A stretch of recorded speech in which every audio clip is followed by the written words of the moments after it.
Hey everybody, it's the Shark. Well, I am not going to put these lasers on my head, but the Shark has some lasers to scrap. Come on, let's dive in and take a look at them. Hey everybody, it's the Shark. This is not just your typical yard light. This is one of those lights that projects decorations up on the side of the house. You probably see them a lot at Christmas time, during Halloween, when people don't want to actually hang lights on their houses, so they use these things to broadcast lights onto the house. I didn't realize that these are actually lasers. So you can see here, this is a class 3A laser operating in 532 to 600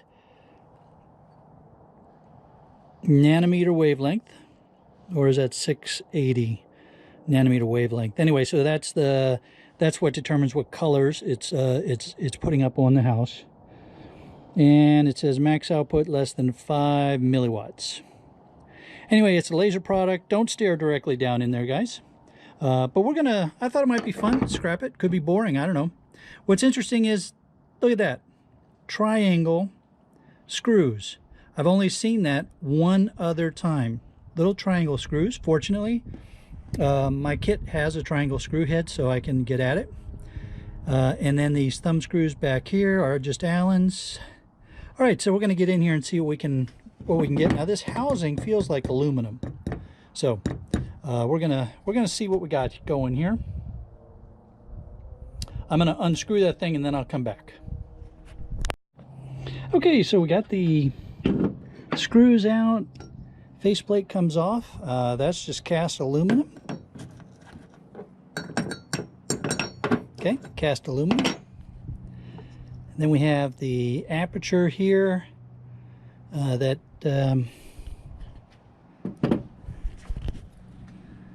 Let's see, we've got an O-ring. Yeah, so these are filters. All right, these little guys here are just filters. I don't know if you can see the prisming as I move this around in the sun, but those are filters, and then the black screen. So the multiple filters allow this to project different images and things. I'm trying to get the sun to give you some of that rainbow effect, that filtering in those lenses. Nothing there but, you know, some glass and plastic, so we can trash that. Okay, we look down inside here, and what we can see is the laser head. That is probably an antenna to tell it what mode to be operating in, colors and things like that. We got some brass, some aluminum. Phillips heads down inside there, so let's go ahead and get those guts out of there and see what it really looks like. Alright, so there's a little board, tiny little chips on there. So just tiny little, you know, you could throw that in with your mid-grades. It's so small it doesn't matter. And it's very densely populated. And then this was what will suffice for a power board. So there's a FET and some caps. So a little power board that is feeding the stuff that's inside. You can see some brass on there. There's the little eyeballs. Looks like it's looking at you. Hello, hello. Why are you taking me apart? So anyway, let's go ahead and get to that now. The case here is aluminum. All right. Now the frame is the steel plug. Well, that's really weird. The bracket is steel, but this plug is aluminum. All right, so talk about setting yourself up for bimetallic corrosion, and of course that's exactly what they have going here. You can see the rust right at the joints there. So this steel part here would have been what was getting sacrificed. This and the screws. Interesting. And then this hole in the back here is where the plug went in. So here's the plug part of it. All right, and this is stainless. So we'll clean this up and throw this in the stainless bucket. All right, let's get inside this guy. All right, so there were 4 screws holding on a plate here, and that plate slides right down.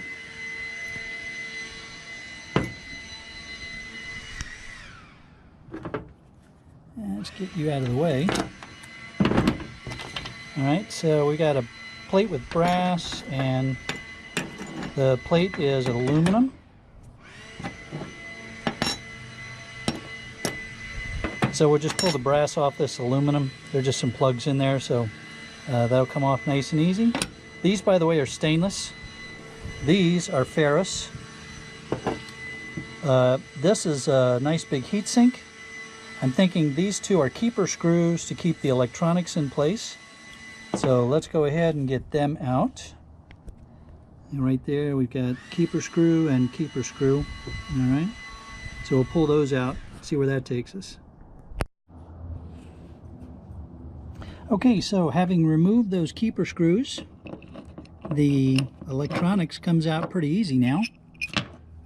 All right, so there's one of the lasers.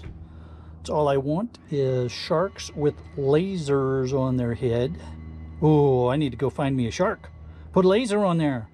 Anyway, there's a little tiny chip right there. This is all really well jammed in here to this brass fitting. And there's some really teeny tiny little holes there. So we'll see if those are keeper screws for yet more electronics inside of this brass. And let's get you out.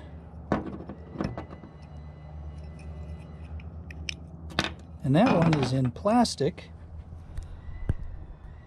So that's interesting that this one is plastic where the other one was brass.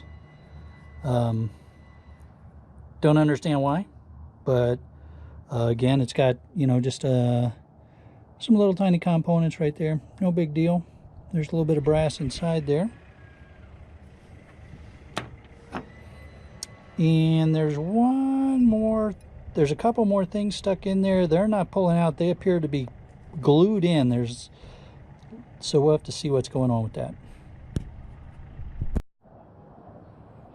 Alrighty, so we're pretty far along now with this laser. What you can see, we've got aluminum, and these little brass discs have been press fitted into the cavities here. So I'm just going to have to bust those guys out. That shouldn't be a big deal. Interesting to me that they got it the way they, that they put them in that press fit, because this is not coming apart. This is one piece. There's no seam to unscrew or get at those things in any way. So just, interesting there. This is steel, so that'll go in the shred. More aluminum there. This is aluminum with brass, so I got to bust those guys off still. We have some stainless steel hardware here. I still need to get the guts out of that. No big deal. Low-grade board. Tiny little mid-grade. That's the brains of the whole thing right there. That's what drove the whole thing. Here's the actual lasers. I'm assuming both of those are lasers. And then ferrous hardware and aluminum heatsink. Now, I have a feeling this was the more expensive model. This one is plastic. So I'm not expecting a whole lot out of that, but we're going to take a look at this one. This is also a laser. It's got one hole instead of two, but the housing is plastic. So it'll be interesting to see how this differs from the laser that was in the aluminum casing. Hey everybody, before we get on to the second laser, I have to share this with you. I recently negotiated for the purchase of a small computer shop that went out of business a few years ago. And while I was loading up all the stuff that's been in a trailer for a few years, look what happened. So I'm loading these computers and look what fell on the floor. a ceramic Intel Pentium. I've got so much stuff that I have to get moved out of here, and this is the kind of stuff that's just falling on the floor. Well, it took me 3 days, 5 truckloads to get all of that computer shop's inventory over to my storage. And it's going to take me a while to get through it all. And I am looking forward to sharing that with you, so I hope you'll come back and join me in my future videos. Now, let's get back to these lasers. So here is the less expensive model. And some interesting observations.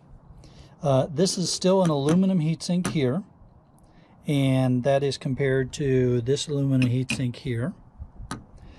Here is still a power distribution board, but in this case, this was the only board. It looks like the power board and the controller board are all one on this model,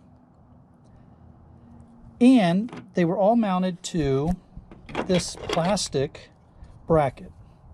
All right, so whereas in the more expensive model they were screwed into an aluminum housing on a large aluminum heatsink, in this model there was simply a plastic bracket that slid into a plastic housing with the aluminum heatsink and the controller board. This is the laser here, so a little bit of brass on that. And at some point I got to do a little bit of research, figure out how I get inside of these. So we'll see what it's, if it's anything worth recording. I'll do a separate video on how you get at the lasers. The lasers. Sorry, can't help myself. Of course, insulated copper wire. That was with the other one too. Some ferrous, connectors here. And then at least the, just like on the other one, the outboard, the screws that were in the front, on this faceplate here, were also stainless. So, at least they were using stainless hardware where it was going to be exposed to the weather. But other than that, I mean, this is all plastic, so that's all trash. Whereas with the more expensive model, that was all aluminum. So, it kind of shows you what the differences are. Let's see if I can capture this in one shot. You've got the low grade model here, and then you've got the higher grade model up here, and you can see some clear differences in them. If you use these things, I was surprised. I didn't realize that they were actually laser systems, and I didn't realize everything that went into the higher end ones. Now, the only reason that I scrapped that higher end one was that the cord had already been cut off, so it was essentially useless, and it proved for an interesting scrap, and well, that's what I do. So hope you enjoyed this, and we will go see what else we can get in trouble with.